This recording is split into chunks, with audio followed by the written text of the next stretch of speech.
On June 23rd, 1994, at around 8:10 a.m., Dennis O'Brien, who was deaf, pulled into the parking garage of the office where he worked in DuPage, Illinois. I usually park on the first floor, but it happened to be full, so I had to go to the second floor.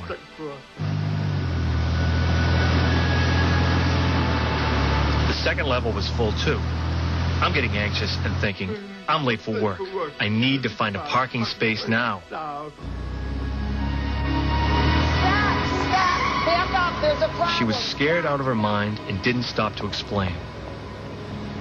When she moved away from my view, that's when I saw a guy lying on the ground. There was no movement, no motion, nothing. Just laying there. Around that same time, Tony Harlan was also arriving for work. I noticed that one of my coworkers had his car stopped right in front of the elevator area and was concerned. Stop. I looked around his car and I saw a gentleman laying on the pavement. Did anybody call? I don't know. Why don't you call 911 now? Okay, I'll call. Okay. I saw him lying there alone. And when I saw people who walked around him, that was very sad. The other aspect of that is great. I didn't know what else to do because I didn't know CPR. So I helped direct traffic. Stop. Mary Profita worked in the office building adjacent to the garage. Good morning, DuPage County. I received a call from a coworker that there was a problem in the garage, that a man had fallen down, assumed heart attack, and called 911. I had some CPR training, but I was just assuming everything would be under control. I would just be there to watch and assist. Because time had already elapsed, and I thought for sure people would be by his side. I was just utterly surprised that he was alone. Hello? Can you hear me? Do you know Hello? No.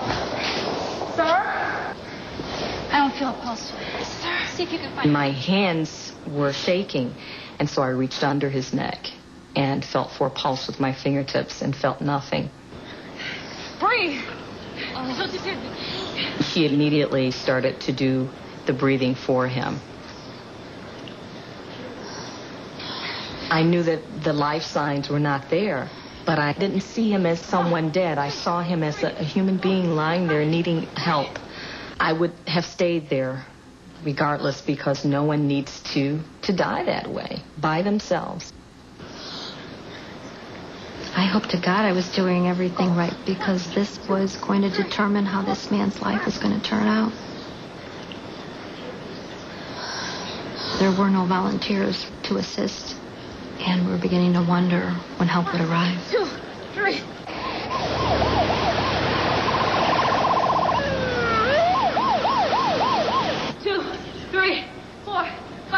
Check his pulse. I don't feel anything. We checked for pulse at least 3 or 4 times and was unable to find any signs. When the emergency team finally arrived, it was like a relief, like a weight lifted. A Wheaton Fire Rescue Unit reached the scene within 5 minutes of the call, including Lieutenant EMT Philip Demenza. We noticed immediately that they were doing very good CPR. When that happens, we always let the people continue until we're ready and set up. It was after I stood up and I watched the emergency team that the flood of emotions came in. I just wanted him to make it. I wanted him to be okay. An advanced life support unit also responded, including paramedic Susan Lencioni. Our greatest concern initially was how much time was there before CPR was started. If somebody hasn't intervened within that 4 to 6 minute period, then the brain has already sustained damage that cannot be reversed no matter what we do. Go ahead and do that, and I'll get their way. Okay, we got B-fib, charging. Clear? Clear. What do you got with that? Still B-fib, I'm going up 1. What we're hoping for is to see the heart go flatline for a few seconds and then kick into what would be its normal rhythm. No, it's still B-fib. We tried a third time at the maximum power. At that point, he did convert into another rhythm, but he did not have a pulse with that rhythm. Big bag. I was able to locate a wallet so we could call him by name. His name's Jonathan Koresh. He's 43. I'm going to push this and I'm going to shock him.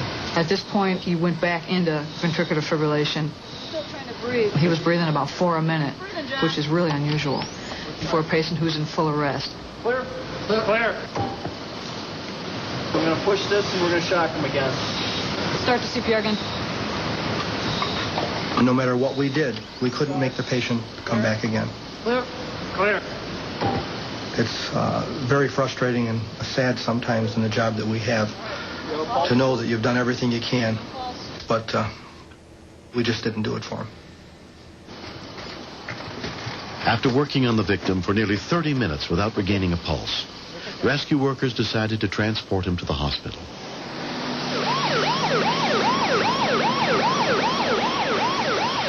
At Central DuPage Hospital, 43-year-old John Kurash was examined by emergency physician Joseph Boyle.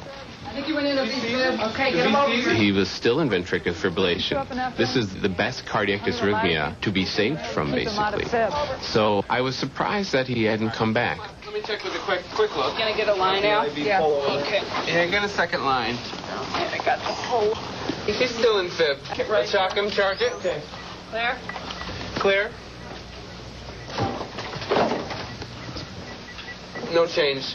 Give him another bolus of lidocaine. Let me check the tube. It was going to be like a dream come true that we were able to pull somebody through this. But after I got back from lunch, I had the unhappy message that the gentleman had passed away. Still V-fibbed. One more time, charge him. Clear.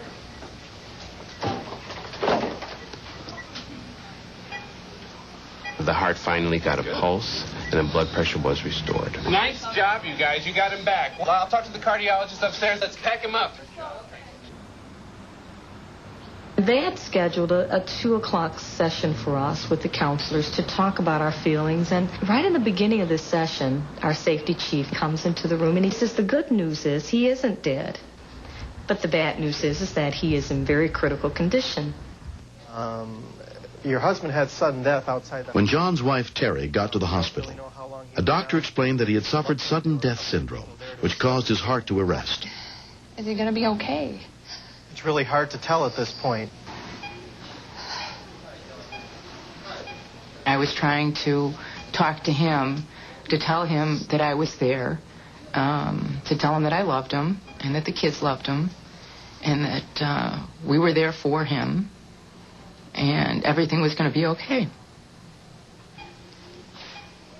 It was about 6 hours after they had put him in the intensive care unit that he was finally able to start talking. John? Hi, honey. John? And all of a sudden, he just turned to me and said, you know, who is this guy and why am I here? The doctor, honey. You're better. Your heart rhythm's nice and stable now, John. I was ecstatic.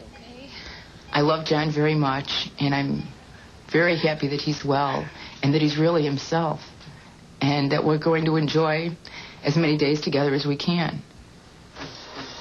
John was hospitalized for 10 days. Doctors implanted a defibrillator in case the electrical system of his heart malfunctions in the future. It didn't take just somebody to do CPR. The amazing part of what was done is that it was done so well that I have virtually a total recovery. In truth, it's only because of Mary and Tony and the 911 crew that apparently just wouldn't give up. Go ahead.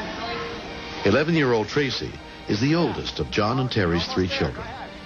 He's almost back to himself. He goes to work every day, and he plays games with us, and we have lots of fun.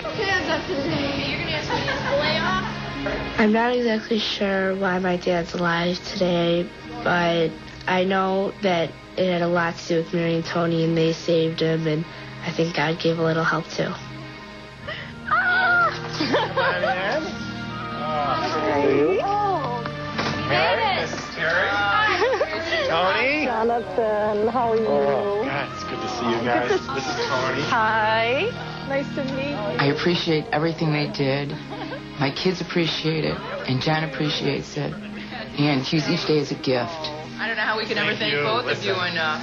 That you were there at the right time in the right place. How do you like your handiwork? You look fantastic. I'm glad to be here. I consider myself extraordinarily lucky because having that opportunity to have fun with my family, to help them grow and learn, it's a wonderful, wonderful gift. I am incredibly happy that I was there to help Jonathan. If my life was lived to do that, to save someone else, then that was, to me, a heck of a life. Look and see if you can find any fish in there, guys. Next, he started through the median strip, so I attempted to cut him off, but he continued in the wrong direction on the interstate. He's going to wreck and kill somebody if he doesn't get turned around.